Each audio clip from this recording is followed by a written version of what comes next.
మనకి రావాల్సింది పోర్ట్ అధ్యక్ష.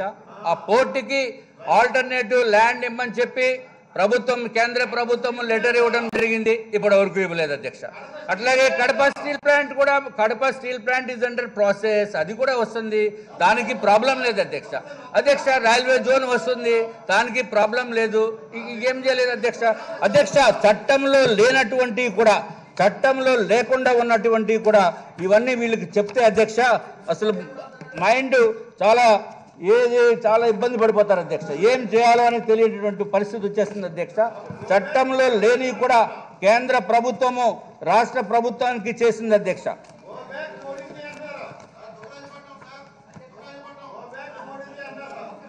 ప్లీజ్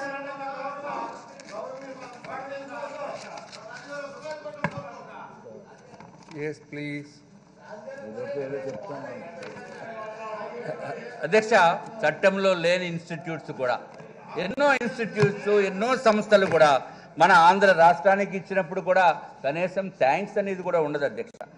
మనం ఏంటంటే పొలిటికల్గా మీరు డీవియేషన్స్ తీసుకుని, యూటర్న్స్ తీసుకున్న మలానా ఎక్కడైతే మనం చెప్తే వీళ్ళు ఏకమైపోయారని చెప్పి వాళ్ళు ఎవరైతే మన అపోజిషన్ పార్టీ వాళ్ళు అంటారనే భయపడి కూడా ఆఖరికి థ్యాంక్స్ కూడా చెప్పలేనటువంటి పరిస్థితి ఈ ప్రభుత్వానికి ఉందంటే ఇంకెంతకంటే మనం చెప్పగలిగింది ఏముంటుంది అధ్యక్ష. అధ్యక్ష ఒకటి మాత్రం గ్యారంటీగా చెప్తున్నాం, ఆంధ్ర రాష్ట్రానికి కేంద్ర ప్రభుత్వం ఎక్కడ కూడా అన్యాయం చేయలేదు అధ్యక్ష. ఎక్కడ వీలైతే అక్కడ సహాయం చేయడానికే ఉన్నాం అధ్యక్ష. ఒక ఎగ్జాంపుల్ చెప్పాలంటే ఇదివరకు మంత్రివర్యులుగా ఉన్న అయ్యన్న పాత్రుడు గారు అధ్యక్ష ఒకసారి ఢిల్లీ వెళ్దాం రమ్మని చెప్పడం జరిగింది అధ్యక్ష. నేను కూడా వారితో పాటు వెళ్ళాను. దేని గురించి అంటే ఎంతో కొంత ఈ ఫైనాన్షియల్ ఇయర్ ఎండింగ్లో ఉంది కదా, మనం ఏదో డబ్బులు అడుగుదాం కేంద్ర ప్రభుత్వానికి వెళ్తే నేను అచ్చెన్నాయుడు గారు అయ్యన్న గారు వెళ్ళాము అధ్యక్ష. అయ్యన్న గారు వెళ్ళినప్పుడు ఇంకా కేంద్ర ప్రభుత్వంలో ఉన్న మంత్రిత్వ శాఖలో ఉన్న మంత్రుల అధ్యక్ష ఎంత అమౌంట్ కావాలంటే అంత వీలవుతే అంత ఇవ్వండి అంటే కొన్ని వందల కోట్ల రూపాయలు వెంటనే శాంక్షన్ చేయడం జరిగింది అధ్యక్ష. అది అధ్యక్ష కేంద్ర ప్రభుత్వం ఆంధ్ర రాష్ట్రం పైన ఉన్న అభిమానం, ఆదరణ అధ్యక్ష. దీన్ని కూడా వక్రీకరించి మాట్లాడటం అనేది కరెక్ట్ కాదు అధ్యక్ష. సో తప్పనిసరిగా కేంద్ర ప్రభుత్వం చేసినప్పుడు, ఏదైనా మంచి పని చేసినప్పుడు అభినందన చేయవలసిన అవసరం ఉంది. అట్లాగే ఒకవేళ మనకి రావాల్సినవి ఉన్నవి ఏదైనా ఉంటే మనం తెచ్చుకోవాల్సిన అవసరం కూడా ఉంది అధ్యక్ష. Politics are different from development అధ్యక్ష.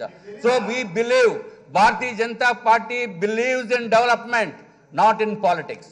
కానీ దురదృష్టం కొలిది ఏమీ చేయనటువంటిప్పటికీ కూడా, ఏమీ అన్యాయం చేయనప్పటికీ కూడా మా పైన మాత్రం బ్రహ్మాండంగా బురద జల్లటంలో ప్రభుత్వం మాత్రము బ్రహ్మాండంగా చేసింది అధ్యక్ష.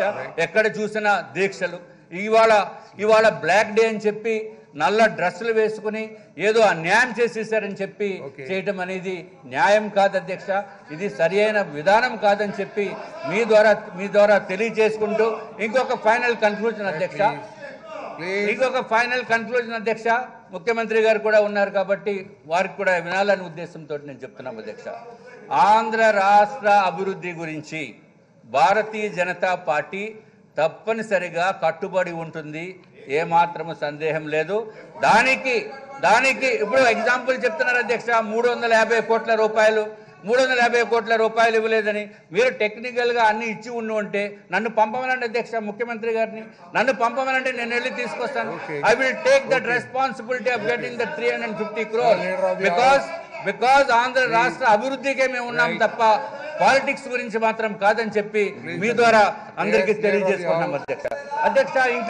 ఇంకా చట్టంలో లేనటువంటి కూడా ఇచ్చింది, ఇంకా 2 minutes అధ్యక్ష. చట్టంలో లేనటువంటి కూడా అధ్యక్ష మనకిచ్చింది National Academy of Customs and Excise Narcotics. అది ఎక్కడ చట్టంలో లేదే, అయినప్పటికీ ఇవ్వడం జరిగింది కదా అధ్యక్ష. అట్లాగే NIOT నెల్లూరుకి వచ్చింది కదా అధ్యక్ష, చట్టంలో లేదు అధ్యక్ష. అది కాకుండా కూడా అధ్యక్ష NCERT regional institute of education అవన్నీ కూడా చట్టంలో లేదు కదా అధ్యక్ష. అధ్యక్ష ఎంఎస్ఎంఈ టెక్నాలజీ సెంటర్ ఒకటి ఇవ్వడం జరిగింది, కామధేను బ్రీడింగ్ సెంటర్ ఒకటి ఇవ్వడం జరిగింది అధ్యక్ష, national institute of planning plastic engineering and technology కూడా ఇవ్వడం జరిగింది అధ్యక్ష, school of planning and architecture ఇవ్వడం జరిగింది అధ్యక్ష. అధ్యక్ష ఇవన్నీ కూడా సిగ్గుపడడం లేదు, మీరు మీకు సిగ్గు కూడా లేకుండా మాట్లాడుతున్నారు. ఈ రాష్ట్రంలో ఎవరి కోసం ఇస్తారా? కొత్త రాష్ట్రంలో అన్ని ఇవ్వాలి, ఇంకా ఎవరి కోసం ఇస్తారు? హైదరాబాద్ ఎన్ని ఉన్నాయి, చెన్నైలో ఎన్ని ఉన్నాయి, బెంగళూరులో ఎన్ని ఉన్నాయి, ఢిల్లీలో ఎవరున్నాయి? ఎవడబ్బ సొమ్మిది? ఏం తమాషా మాట్లాడుతున్నారు మీరు? వినేవాళ్ళు ఉంటే మీ ఇష్ట ప్రకారం మాట్లాడుతున్నా మీరు? ఏమనుకుంటున్నారు? మామూలుగా ఉండే వాళ్ళకి ఉండే ఇది లేదు, మీ కామన్ మ్యాన్కు ఉండే ఇంట్రెస్ట్ లేదు, మీరు ప్రజాప్రతినిధిగా ఉండడానికి అర్హత లేదు మీకు. నేను చెప్తున్నా, రక్తం పొంగిపోతా ఉంది. ఊడిగం చేస్తారా మీరు ఈ రాష్ట్రంలో? ఎవరు కొడుకుని చేస్తారు? అడిగేవాళ్ళు లేరని మీ ఇష్ట ప్రకారం ఏం చేస్తారే? మమ్మల్ని జైల్లో పెడతారా మీరు? తమాషాలు ఆడుతున్నారు మీ ఇష్ట ప్రకారం. Okay please. కాదండి, ఆవేదన ఉండదండి. కామన్ ఎన్ని ఇచ్చారంటే ఏంటంటే మీరు ఇచ్చేది? తమిళనాడులో ఎన్ని ఇచ్చారయా? గుజరాత్కి ఎన్ని ఇచ్చి ఉన్నారయా? కంపేర్ చేయి. ఒక కొత్త రాష్ట్రం వస్తే సపోర్ట్ చేసేది పోయి సిగ్గుదులు పెట్టి మీరు మాట్లాడుతూ ఉంటే మేము ఇంట్లో కూర్చోవాలి. రోషం లేదు మాకు. మొన్న నింద దృష్టి వీళ్ళకి రోషం ఉంటే మాట్లాడాలి. కాకినాడ పోయాను. ఏం అబ్జెక్షన్ ఇది? ఏం అబ్జెక్షన్ చేస్తావు ఇక్కడ? You are unfit by MLA. You are unfit by MLA. తమాషా ఉంది. అబ్జెక్షన్ ఎవరికి కావాలి ఇక్కడ? మీ అబ్జెక్షన్ డెఫినెట్ చెప్తున్నా, న్యాయం జరిగేందుకు పెట్టాం. తిరగనే మిమ్మల్ని వినేవాళ్ళు ఉంటే చెవుల్లో పూలు పెడతారండి వీళ్ళు. అధ్యక్ష, ఒక మహిళ అధ్యక్ష, ఒక మహిళ మాట్లాడింది వినాలి. రాజుగారు మీరు వినండి, ఇన్నాక మీరు వెళ్ళండి. రాజుగారు నేను చెప్పింది ఇన్నాక వెళ్ళండి. మీరు ఒక మాట చెప్పినాక వెళ్ళండి, ఇన్నాక వెళ్ళండి ప్లీజ్. అధ్యక్ష ప్లీజ్ బి పేషెంట్. మొన్న నేను కాకినాడ పోతే నడవ లేకుండా ఒక ఆవిడ డిఓగా పనిచేసి రాజీనామా డిఓగా పనిచేసి రిటైర్ అయింది.